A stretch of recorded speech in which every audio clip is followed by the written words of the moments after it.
Yeah, it sounds pretty cool and it feels pretty good. I think the performance in the last 3 games, I think we've got better and better as a group.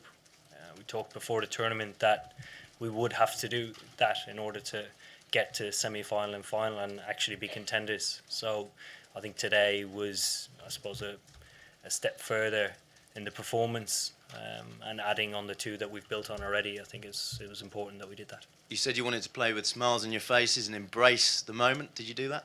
Oh, I think we did, absolutely.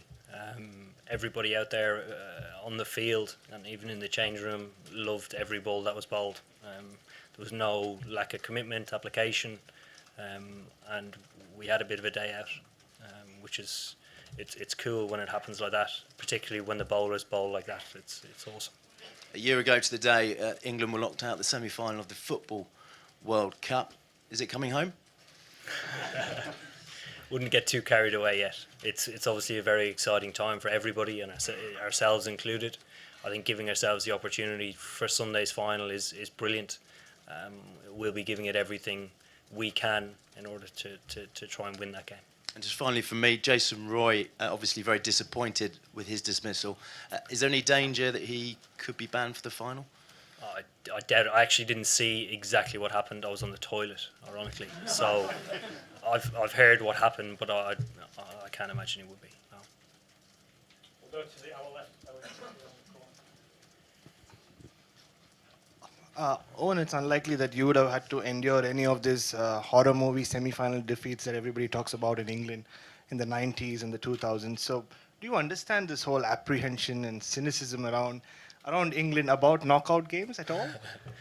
I think we're quite cynical people who never quite give people credit when it's due. There's always a different side to it. We grow up around it, it's the way we are, and we sometimes enjoy it too much. I think us as a team, we've learned to enjoy ourselves, particularly days like this, even if they don't go well. If you'd offered us the position to play in a final the day after we were knocked out of the 2015 World Cup, I'd have laughed at you. We've got Dean at the back and then Will at the front here. In 4 years of planning and preparation, you've had some great moments along the way, but do you feel as though you kind of saved the best for the game that was the most important, that was your most complete performance of the 4 years? I think close to. I think particularly the bowling unit. When you perform like that, you continue to take wickets along with a little bit of luck, but we were quite persistent in the lengths that we bowled, stuck to our plans managed to work even when Smith and Carey started to dominate and grow in the partnership that they did. We found something, an opportunity. We didn't drop a catch on Adil, which is great. Allowed him to build momentum and build confidence, and he bowled brilliantly. Will, on the right. Is that the blueprint for how you'd like your team to sort of embrace Sunday? I mean, you lost for toss, but came out and really flew out the blocks and looked like you enjoyed yourself all day. Yeah, absolutely. I think Sunday's not a day to shy away from. It's a day to look forward to, much like today. We've created the opportunity to play in a World Cup final.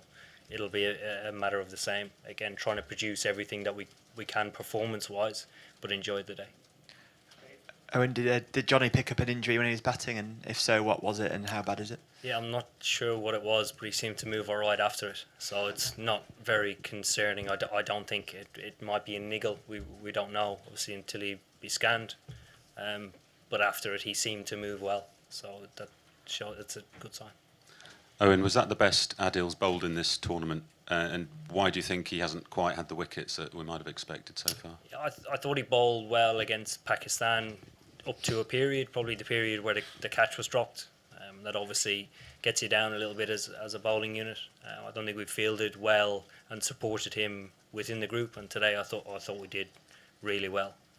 The pitch offered a little bit, but his variation I thought was brilliant. Right, the final's going to be on free-to-air TV. The whole nation's going to be behind you at last. It feels like. How exciting is that as a personally and as a team? Very cool, particularly given 2005 Ashes for me was sort of the day cricket became cool. Throughout the whole summer, the day was on the front and back page of every newspaper going around. Everybody was talking about it, and that is really good for the game. And it's the game I love. So it's great news that it's on free to air.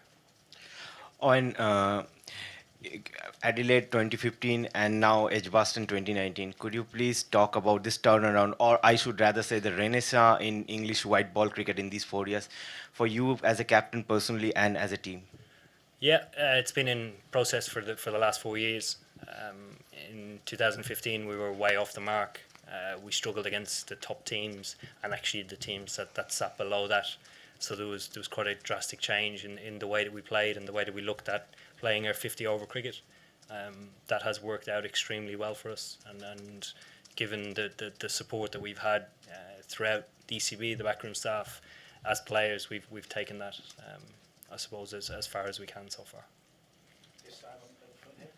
I mean, television cameras appear to show that in the England dressing room there was a large board with sort of signatures and messages. Were they personalised? Would you be able to talk us through those? Yeah, so I'm trying to think when it was. Before the Pakistan series, myself and the head coach went into the ECB offices and did a live stream Q&A with sort of an internal one with all the ECB staff, either watching online or in a room at one of the Lord's stands. It was an opportunity for us to launch a marketing campaign, answer questions, but also unite us a little bit. 50-over cricket has always taken a back seat to T20 cricket and particularly Test match cricket. So involving everybody, making sure they appreciate the work that they do behind the scenes is extremely important for us, because particularly the social media stuff and all the online stuff, the guys absolutely love it, particularly the young guys. So we launched the Express Yourself campaign that day, and it went really well. They gave us the big cardboard cutout of Express Yourself. We signed it, absolutely everybody signed it, and then basically said thank you in their messages and sent a picture, and that will be going back to the ECB offices at the end of the tournament. So it's like a thank you from you and the team to the ECB? Absolutely, yeah. Julian. Yeah. Owen, did you have a chance to see any of New Zealand's win over India, and what are you expecting from them on Sunday? Yeah, I did. I watched actually most of it right up until I suppose we trained yesterday. A great game of cricket. I thought India were completely done and dusted after the early wickets that New Zealand took. They bowled extremely well and took their opportunities. I think New Zealand throughout the whole tournament have been probably the hardest side to beat and the best side in the group stages. I think their performance in the semi-final was probably their best. They're going to be a very difficult side to beat on Sunday. So yeah, we're looking forward to it. Stefan, we'll take a few more. Stefan here. You talked about how good it is that the final's going to be on free-to-air television. Is there an awareness from you and the team that what you've done today and what you might do on Sunday is bigger for the game in this country than just you lifting the World Cup? I don't think there will be an understanding of that until probably after the tournament, and even then it'll take some time. When guys go home in various pockets during the tournament, they sort of get a glimpse of it, maybe being recognised more than they would. I think that's probably going to step up quite a lot when guys go home at the end of the tournament. How important was it to stay calm after that loss to Australia earlier in the tournament to sort of keep the confidence there? And I suppose, was there anything that you picked up from that game specifically in terms of how to beat them, plans for bowlers or batsmen or anything like that? Not really. We know each other inside out as a team. I think highlighting the underriding factor that we were carrying something around, and it was from the previous game against Sri Lanka, and to get rid of any baggage that we might have been carried into that game. I thought the Australia game at Lords, we underperformed and weren't good enough. That can happen on any given day.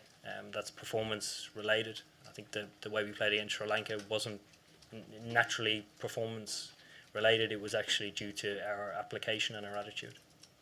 Two more, Rory in the corner, and then gentleman here at the front. Owen, have the boys earned a beer tonight, or with the turnaround, have you had to put them on ice? No, they've definitely earned a beer or a glass of wine. Definitely. Last one here at the front. Wait for the mic.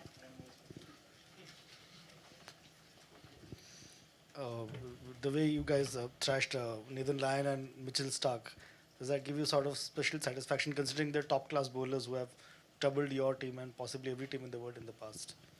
They're a very strong side with a lot of top class bowlers. Obviously, Stark's had a very good tournament, and Nathan Lyon's an exceptional Test match bowler that can have a good day any day. I think the way that we took advantage of conditions, we batted well on a very good batting wicket, suited us, and we can have bad days where it doesn't come off, but we stuck to the way we play, and that was satisfying. Thank you. Thank you very much. Thank you.